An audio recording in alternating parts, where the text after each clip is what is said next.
Magandang hapon mga kabay. So 39144 pa rin ulit ang aking repair mga kabay. Letter E lang siya mga kabay. So ang model nito DWE 8100S. So yan mga kabay, nakasaksak po yan. Yan. Mabagal po yung andar niya. So maaring sira yung motor, armature o kaya fuel coil. So titingnan natin mga kabay. So yan na po mga kabay, nakalas ko na po yung screw. So bubuksan na po natin. Ito na pala sa likod mga kabay.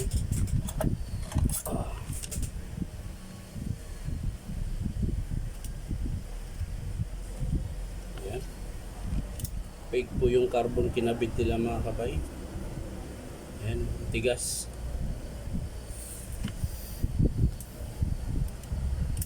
Ayan o. Tsaka hindi po ganyan talaga ang carbon ng 8100S. So yan mga kabay, sira po yung armature, ayan, sunog po yan.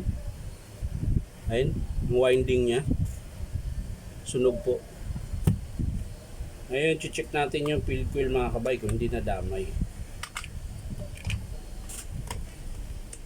Ayun, pati fuel coil mga kabay. Ayan po. Ayan. So, papakita ko sa inyo malapitan mga kabay. Lipat lang natin yung camera para makita nyo po. Ayan. So yung armature po mga kabay, ayan po. Ayan po yung winding, sunog po. Ayan. Ayan, tignan nyo po. Ito, itim. Ito, ano lang siya. Tanso pa rin. Tapos malalim na rin yung commutator mga kabay. Ayan. Tapos yung fuel coil naman mga kabay, ayan.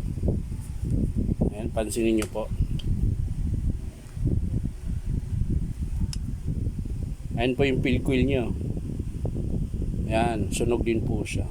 So ang papalitan dito mga kabay, yung pinion nya okay pa. Armature, fuel coil, tsaka carbon brush. Ito po yung fake na carbon mga kabay. Hindi makita. Ayan. Yan po yung fake na carbon. Ayan. Hindi po ganyan ang carbon ng DeWalt. Ayan. Ang carbon po ng DeWalt, ganito po ang itsura. Itsura. Ayan. Ayan po. Yan po yung original na carbon. Ayan. Ganyan po yung terminal niya.